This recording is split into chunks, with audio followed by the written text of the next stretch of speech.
وہ خواتین جن کے ہاں اولاد نہیں ہوتی یا اولاد ہونے کا امکان پیدا نہیں ہوتا، حمل ٹھہرتا نہیں ہے یا حمل گر جاتا ہے، اس طرح کے مختلف مسائل جڑے ہوئے ہیں، ڈاکٹرز نے جواب بھی دے دیا ہو. کتنی خواتین ہیں وہ کہتی ہیں حضرت صاحب ڈاکٹر صاحب نے جواب دے دیا ہے.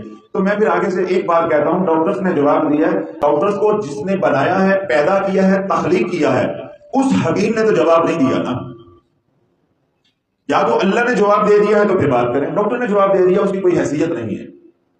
تو اس لیے ڈاکٹرز نے بھی جواب دے دیا ہو یا بظاہر اسباب کے درجے میں تمام ٹیسٹ جو ہیں وہ یہ ظاہر کر رہے ہیں کہ عورت یا مرد یا دونوں میں کوئی ایک اولاد پیدا کرنے کے قابل نہیں ہے، تو اللہ والوں کبھی بھی زندگی میں مایوس نہیں ہونا. میں نے ابھی پہلے میں بات کہی ہے کہ اللہ کچھ نعمتیں بن مانگے دیتا ہے اور کچھ نعمتوں کے ساتھ اللہ نے تقدیر میں شرط لکھی ہوتی ہے، مانگے گا تو دوں گا. مانگنا اب تمہارا کام ہے، دوا بتانا میرا کام ہے، دوا میں بتاتا ہوں. ایسا کوئی بھی کیس ہو جس میں اولاد نہیں ہو رہی سرے سے، یا اولاد ہے بیٹیاں ہیں بیٹا نہیں ہے، یا بیٹا ہے اور بیٹی کی نعمت سے یا رحمت سے محروم ہے، اولاد سے جڑا کسی طرح کا مسئلہ ہو. اسی طرح جو میں نے موٹی موٹی عورت کی نشانیاں بتائیں کہ بھئی اس کی فلوپین ٹیوبز بند ہو جاتی ہیں، واٹر بیگز بن جاتے ہیں، سسٹ بن جاتی ہیں، اس کے ہارمونز ہے، اس کے سائیکل کا مسئلہ ہے. اس طرح مرد کی بتائیں. اس طرح کے کوئی بھی مسئلہ مرد یا عورت کے ساتھ ہو، اللہ تعالیٰ اس کا اتنا آسان عمل ہے، اور وہ عمل کیا ہے؟ درود ابراہیم. یعنی کرم ہی کرم، کرم ہی کرم. آسان ترین کون سا بچہ ہے جس کو درود ابراہیم نہیں آتا؟ تو ہم تو شادی شدہ لوگوں کی بات کر رہے ہیں. 313 مرتبہ درود ابراہیم پڑھنا ہے روزانہ.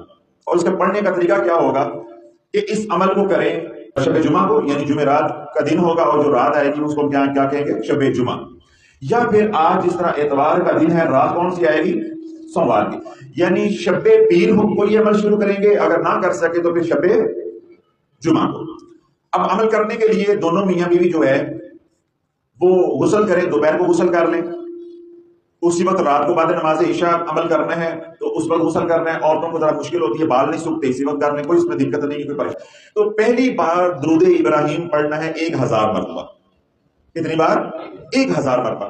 1000 مرتبہ زکوٰۃ کی نیت سے درود پاک پڑھ کے اللہ سے دعا کریں. جو آپ کی تمنا ہے، بیٹی کے لیے ہے، بیٹے کے لیے، یا سرے سے اولاد نہیں ہے تو اولاد کے لیے اللہ سے مانگے. صبح مٹھائی ہے، شرینی ہے، کوئی اور میٹھا ہے، جو کسی کو سہولت ہے. جس طرح باہر کے ممالک میں وہاں پہ یہ چیزیں نہیں ملتی تو وہ چاکلیٹس لے سکتے ہیں، ٹافیاں لے سکتے ہیں، کینڈیز لے سکتے ہیں، وہ لے کے بچوں میں بانٹ دیں. ہمارے ملک میں کیونکہ اس طرح کے مسائل نہیں ہیں، آپ کھانا پکا کے ساتھ میٹھے چاول بنا سکتے ہیں، کیونکہ بچوں کو میٹھے سے رغبت ہوتی ہے. اس طرح جلیبیاں ہیں یا اور اس طرح کی کوئی میٹھی چیز ہے، وہ لے کے اپنے بچوں کو بھی گھر میں بانٹیں، اور گلی محلے کے جو بچے ہیں ان کو بھی بانٹیں، اور بچوں سے دعا کروائیں.